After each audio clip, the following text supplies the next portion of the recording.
विषय चल रहा है ईश्वर स्तुति प्रार्थना उपासना।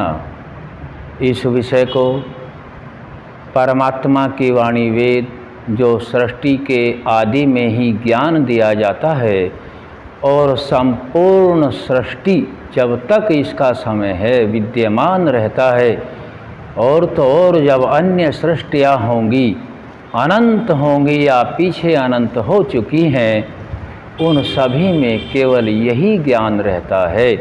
परमात्मा के ज्ञान में कोई परिवर्तन नहीं होता। सभी प्राणी मात्र के लिए वह एक ही होता है, अनेक ज्ञान परमात्मा नहीं देते, क्योंकि परमात्मा तो सर्व विद्या युक्त है। परमात्मा के ज्ञान में कोई परिवर्तन नहीं होता। न शरीरों की बनावट बनाने में फेरबदल होती, न सृष्टि के बनाने में सृष्टि कर्म इधर उधर होता, न आत्माओं के अंदर जो गुण हैं उनमें शरीर से जो होने वाली क्रियाएं हैं, जो अंदर के अवयव हैं, उनमें कोई परिवर्तन नहीं है। वैसे ही समान सभी प्राणियों को दिया जाता है, वैसे ही साधन दिए जाते हैं। विषय ईश्वर स्तुति प्रार्थना उपासना का महर्षि दयानंद सरस्वती जी ने बहुत लंबे काल तक विलुप्त हुए ज्ञान को बड़े अथक प्रयास से अपने जीवन प्राण से प्रयास करके मानव मात्र के कल्याण के लिए जो यह ज्ञान दिया है, उसमें मंत्र दिया गया है। ओम येन द्यौरुग्रा पृथ्वी च दृढ़ा येन स्वतभितं येन नाकः यो अंतरिक्षे रजसो विमानः कस्मै देवाय हविषा विधेम। इस मंत्र का जो स्वामी जी ने भावार्थ दिया है, उसी भावार्थ को हम थोड़ा समझने का प्रयास करते हैं।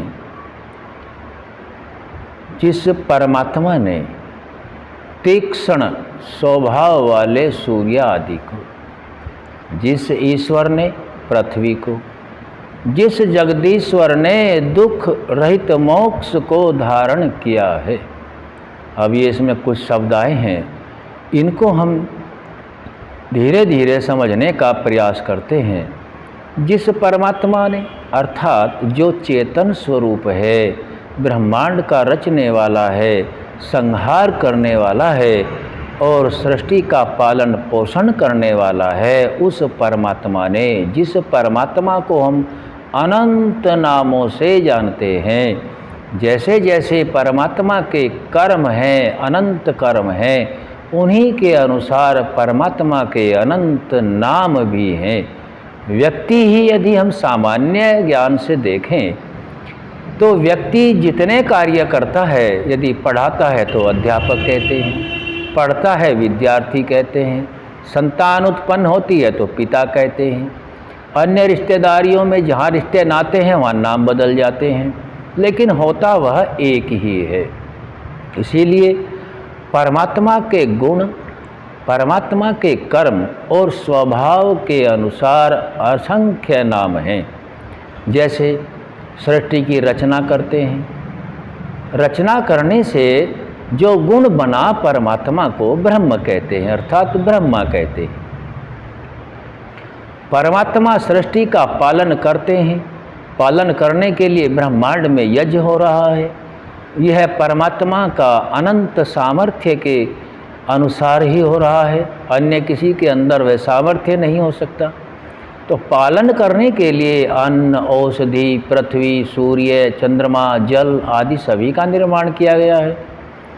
तो इसीलिए परमात्मा का नाम विष्णु रखा गया गुण के अनुसार। तीसरा, इस सृष्टि का जब काल पूरा होता है, जितना भी 4 अरब 32 करोड़ वर्ष का समय सृष्टि का ऋषियों से ज्ञान से पता चलता है, अभी लगभग 2 अरब वर्ष पूरे नहीं हुए हैं।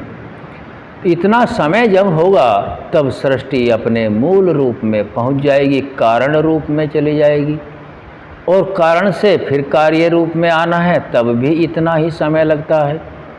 इतने ही समय तक प्रलय काल होता है, जिसको ब्रह्मरात्रि भी कहते हैं। और संहार करने से परमात्मा का नाम महेश बनता है, जो ऋषियों के ज्ञान अर्थ से हमें पता चला। ये तीनों नाम गुण कर्म स्वभाव के आधार पर उस परमात्मा के हैं।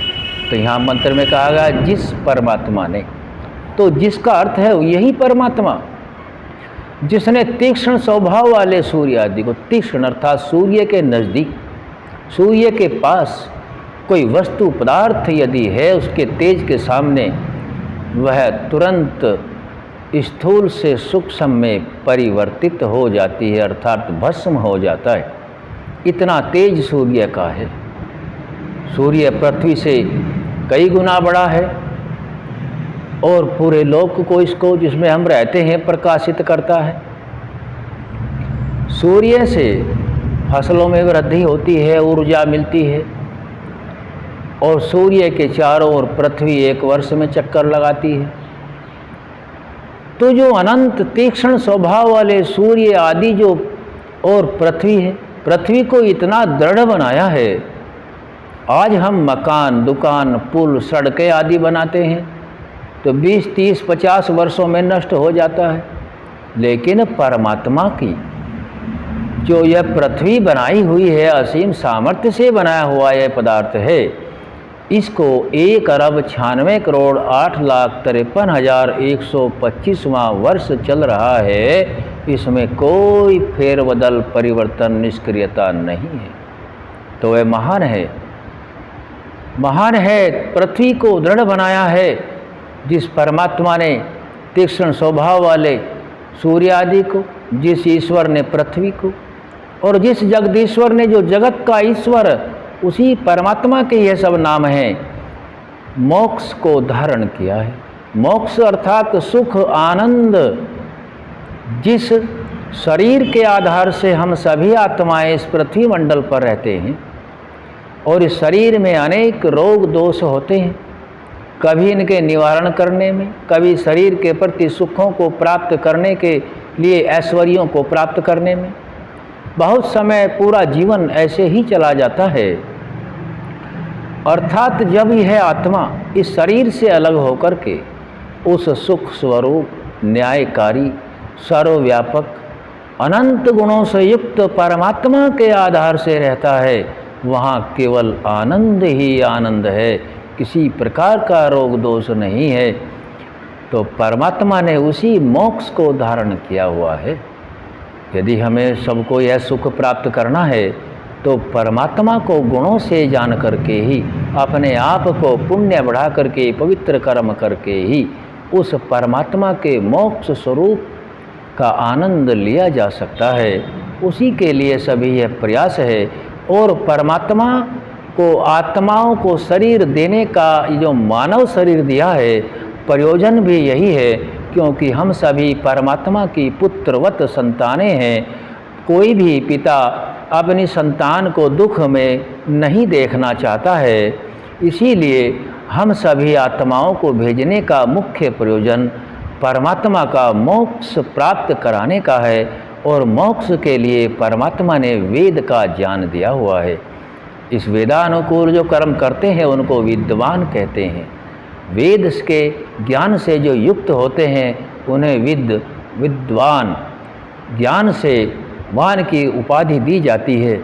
और उन विद्वानों के मार्ग पर हम सभी को चल कर के मोक्ष का आनंद मिल सकता है। इस मंत्र का अर्थ, जो भावार्थ हमने जाना है, आज यहीं तक समझा जाएगा, आगे फिर रखेंगे। ओम शम।